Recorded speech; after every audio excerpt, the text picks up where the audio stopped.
La mañana 3 minutos, 9:03 resumen de noticias para quienes están llegando a esta hora a la sintonía de la doble frecuencia, emisora Atlántico La Reina.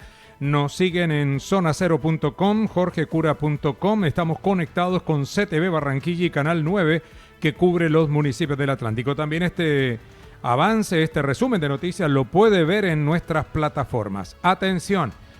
Dayana Jacir de la Hoz, condenada en segunda instancia por el Tribunal Superior de Barranquilla, 57 años y 6 meses de prisión como determinadora del crimen de su esposa Eduardo Pinto en el año 2016. En entrevista con Atlántico Noticias dijo que es falso que haya salido de la ciudad y que a su casa no han ido a buscarla. Manifestó que siempre ha asistido a las audiencias y que su domicilio reposa en el estrado judicial. Jacir de la Hoz señaló que su condena es un atropello y anunció que irá hasta el final para demostrar su inocencia. Dayana le dijo a la señora Rebeca Viloria, madre de Eduardo Pinto, que ella no entregó a su esposo a los criminales y que le demostrará que es inocente. Jacir de la Hoz manifestó que en su momento le pidieron que aceptara los cargos y que hiciera un preacuerdo con la fiscalía para una rebaja en la pena, lo cual dijo no aceptó por no ser responsable del crimen de su esposo Eduardo Pinto, aparte de la entrevista exclusiva de Emisora Atlántico con nuestro compañero Amílcar Alvear. Que frente a esas versiones que de pronto la prensa está manejando es totalmente falso, porque en todas las audiencias y a cada una de las que me he presentado, cuando me pregunta la juez mi sitio, mi domicilio, mis notificaciones, mi dirección reposa en el estrado. Realmente no entiendo el por qué, porque aquí a mi casa siempre, aquí he estado en este lugar y nadie ha tocado a mi puerta, la verdad. Estoy dispuesta a llevar hasta última instancia a demostrar mi inocencia misma. El ministro del Interior, Armando Benedetti, en diálogo con Emisora Atlántico y Zona Cero, expresó que el presidente Gustavo Petro tiene una debilidad por Barranquilla y reconoce que más de la mitad de sus habitantes votaron por él. Manifestó que por lo anterior escogió a la ciudad para el primer cabildo abierto mañana martes en el Paseo Bolívar a partir de las 2 de la tarde. Benedetti expresó que lo de mañana es un cabildo informal, popular, donde el jefe de Estado escuchará a la comunidad y hará planteamientos. Estamos organizando diferentes actores sociales, entre ellos los sindicatos, los campesinos, los indígenas, los jóvenes, los estudiantes. Se está armando un evento para mañana, estamos convocándonos en el Paseo Bolívar a eso más o menos de las 2 de la tarde. Estamos convocando para que asistan ahí, el señor presidente va a asistir y ahí pues habrán pronunciamientos importantes que creo que es importante que la ciudadanía los conozca. Y el presidente ha decidido Barranquilla. Barranquilla es una ciudad, por lo menos más de la mitad de la ciudadanía le gusta y aprueba la gestión del presidente Petro en su gobierno y por eso se ha decidido que sea Barranquilla para empezar este tipo de cabildos y de encuesta con las personas de voz a voz, de cara a cara. El ministro del Interior insistió que hubo irregularidades en el proceso de votación de la consulta popular que fue hundida en el Senado de la República. Muchos no quedamos conformes con lo sucedido. Con este cabildo no se está llamando a un estallido ni a desórdenes en el país, advirtió Armando Benedetti. Sobre lo sucedido con la senadora Marta Peralta, quien no pudo votar por no estar en el recinto del Congreso, consideró que la congresista al parecer se distrajo y no pudo cumplir con su deber. La primera es que cuando se vota lo de la consulta, no se lee la proposición con la cual se da el concepto favorable. Ojalá me esté escuchando el senador Efraín Cepeda, en el sentido de que, y aquí tengo la grabación, se la puedo mostrar y se la puedo dejar oír, donde dice que el presidente del Congreso pregunta, oiga, ¿cuál es el segundo orden del día? El secretario dice, ¿cuál es el segundo orden del día? Y dice, hay un silencio y dice, vótese.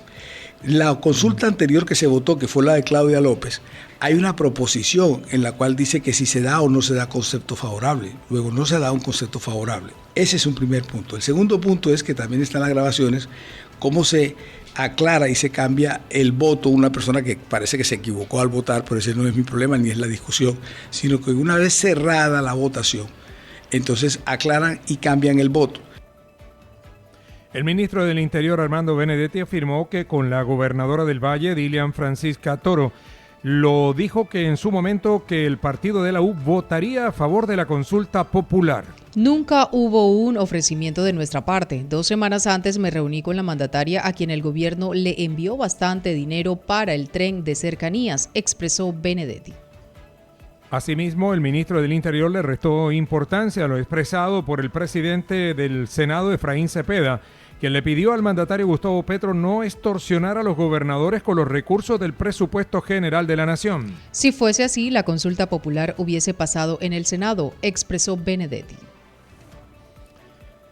Todas las investigaciones y sindicaciones en mi contra hacen parte de una emboscada. El 95% de las cosas son perversas y no corresponden a la verdad. Así lo aseguró el ministro del Interior Armando Benedetti al manifestar que también le ha tocado afrontar duras traiciones por algunos integrantes del gobierno. Advirtió que a pesar de los últimos impases de la canciller Laura Sarabia con el presidente Gustavo Petro, continuará en el gobierno por largo tiempo y advirtió que en el famoso Consejo de Ministros se presentó una conspiración en contra del jefe del Estado. Armando Benedetti insistió que todas las acusaciones y sindicaciones en su contra son consecuencia de sus enfrentamientos con el ex fiscal Néstor Humberto Martínez, el abogado Jaime Lombana y el ex vicepresidente Germán Vargas Lleras. Sí, me ha tocado duro debido a unas traiciones y de pronto creo que es la primera vez que me refiero a eso porque cuando es sobre Laura Sarabia no me refiero a absolutamente nada. Me ha tocado algo difícil, esas tribulaciones como usted le llama, y tienen que ver con un poco algunas decisiones tontas y erradas que hicieron dentro del gobierno que además se complementaron con otras mías. Y sí me ha tocado duro, insisto, pero como usted dice, lo he soportado debido a que el 95% de las cosas que hay son inventos y cosas perversas que me quieren hacer y me hacen y que no se ajustan a la verdad. Es posible que por eso puedo dormir tranquilo, puedo tener la conciencia tranquila de que todas son emboscadas lo que me están haciendo. El ministro del Interior restó importancia al nuevo escándalo revelado por un columnista de la revista Cambio sobre el caso Fonade, afirmando que detrás está una persona que es un mercenario de la política, que está pagado y defendió a la multinacional Chiquita Brand relacionada con el paramilitarismo. Se trata de algo personal del columnista, que en corto tiempo ha publicado 2 columnas en mi contra, expresó Benedetti. Pero es que lo que está diciendo ahí es mentira y yo no me voy a referir a lo que diga ese columnista, porque es un columnista que siempre todo el mundo sabe que está pago. Resulta que él acaba de tener un escándalo porque le trabajaba a Chiquita Brand para decir que los paramilitares no estaban socios de las Convivir y que por lo tanto entonces la Chiquita Brand le había dado plata a las Convivir y él hizo todo un estudio para lavarle la cara a Chiquita Brand burlándose de las víctimas. Entonces es un señor que es un mercenario de la política y yo sé quién le está pagando. Sobre el candidato presidencial del Pacto Histórico, manifestó que todavía no lo ve, a pesar de la existencia de Gustavo Bolívar, Roy Barrera, entre otros, y que en este momento sería el propio presidente Gustavo Petro quien debe definir esa situación.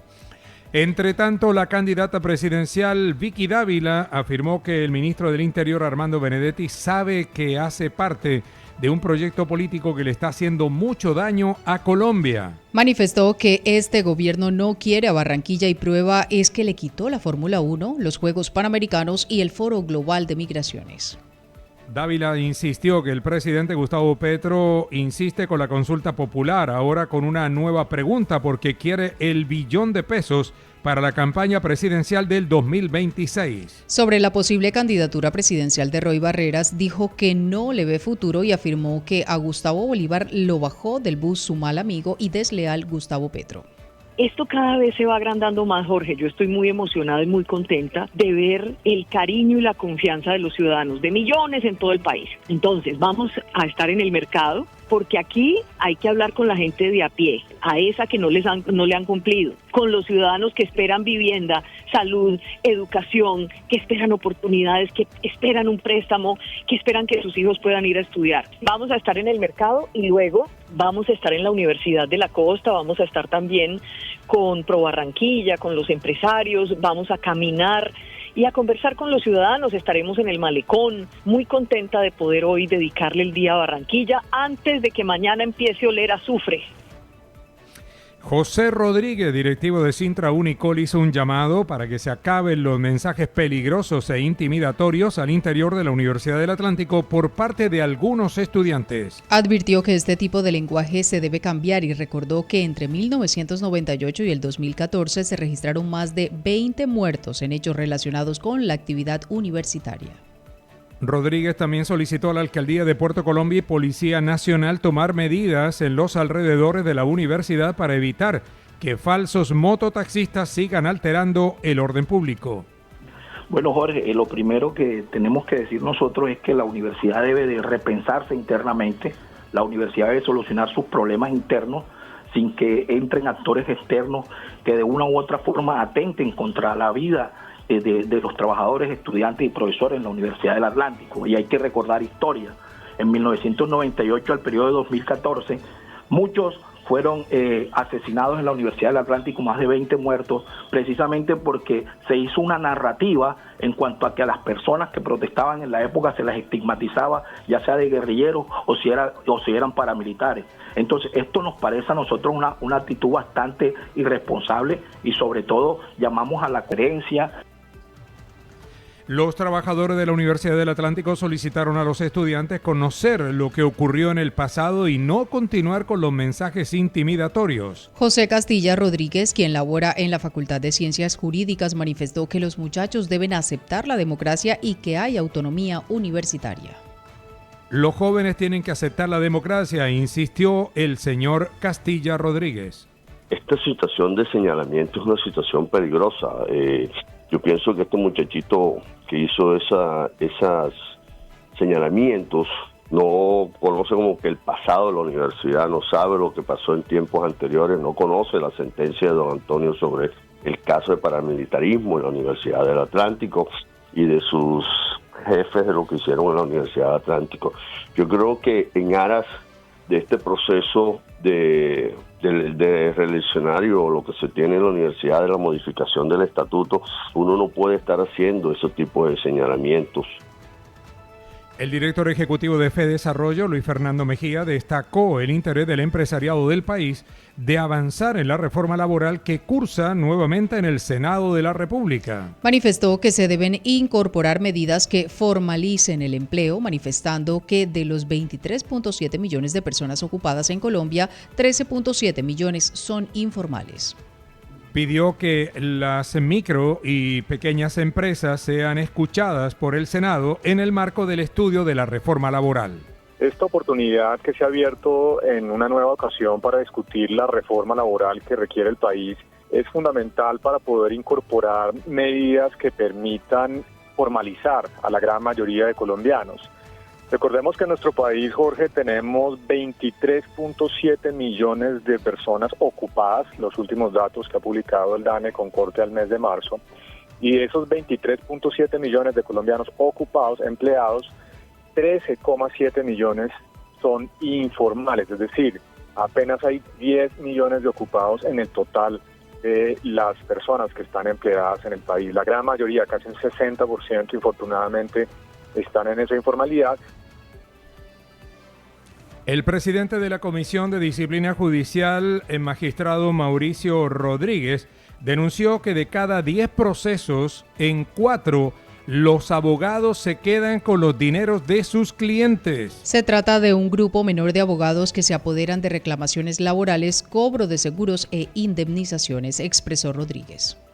Solicitó a las personas afectadas realizar las denuncias respectivas a través de los canales de la Comisión de Disciplina Judicial.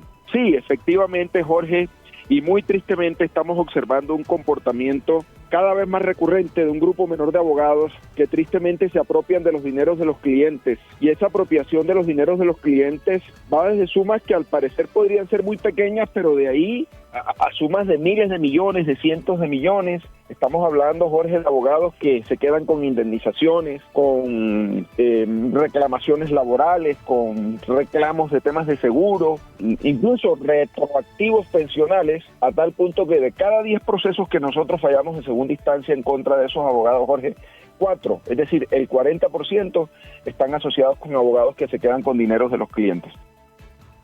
Mucha atención, el dólar sigue cayendo, pierde 22 pesos con 87 centavos. La divisa estadounidense flota en 4.171 pesos con 41 centavos. Tasa representativa del mercado, 4.194 pesos con 28 centavos. 9.18, ya regresamos.